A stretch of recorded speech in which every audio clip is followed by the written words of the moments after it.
盐水放轰炮了。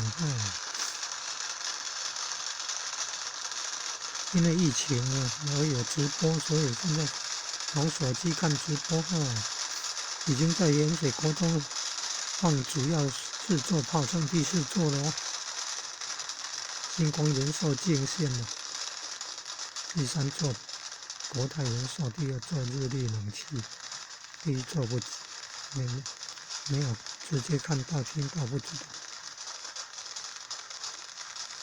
9点就在盐水国中释放，有放烟火，有放轰炮，要戴那个很多防护眼镜、头套衣服、裤子都要很厚的牛仔衣裤了，和外套了。脖子要围起来，用毛巾围起来。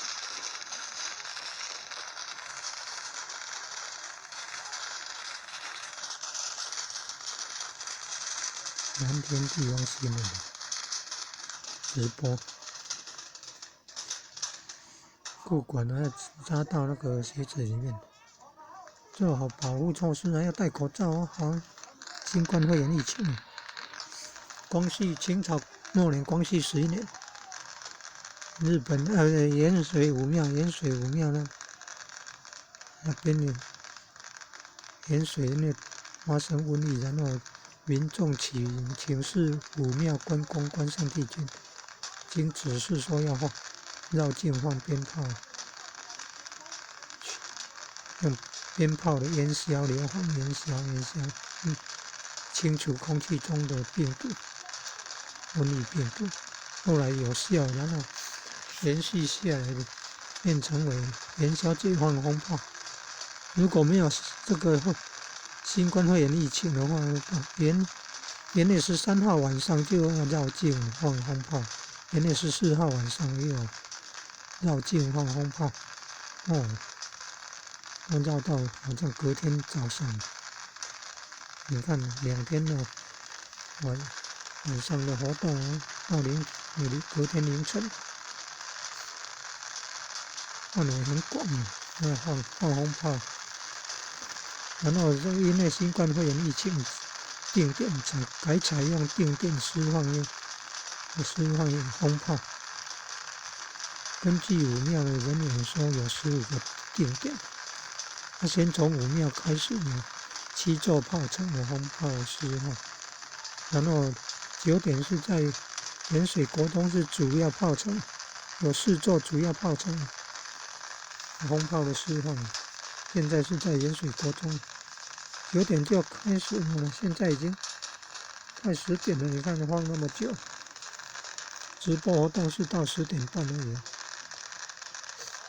下一个重要的地点可能是大众庙。大众庙在古代清朝时候是巨坡亭，就在台湾海峡旁边的就是港口，因为月经港呢接触那个台湾海峡的那个地方月经港出口那个地方有庙叫巨坡亭，现在是大众庙，叫做大众庙。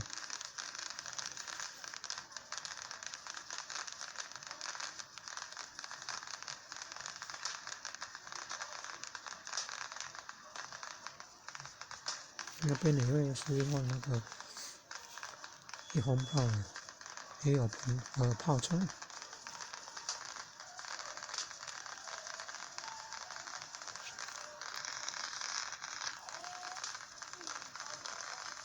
这个炮仗好像是卡车载来的，卡车的车厢又做成那个炮仗。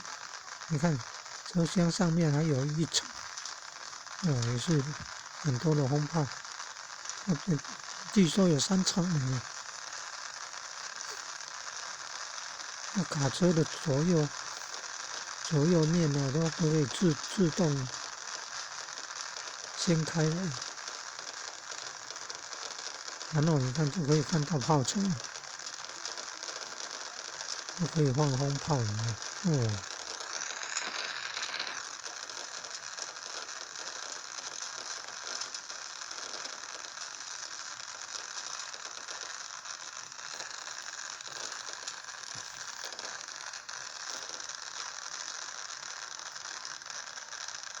据说总共释放200多万发的冲天炮。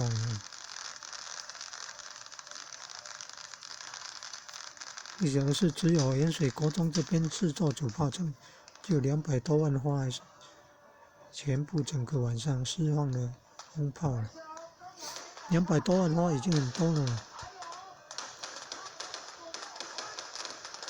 又放轰炮又放烟火，有放轰炮有放烟火。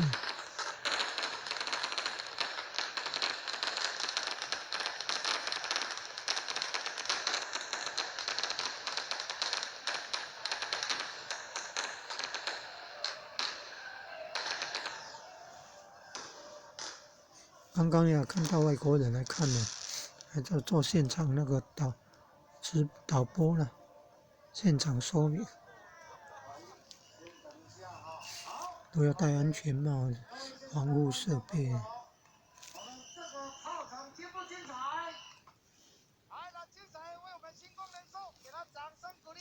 星光人寿进线了。谢谢哦，咱下当讲较早台炮看到，我们蔡义宇哦，咱评委吼，你原来爱啊比一个赞一个，哦，瑞枪红炮，真正厉害的。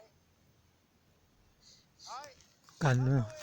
近距离接触那个炮，冲天炮啊，真不简单呢。那个打到就好像那个石头打到。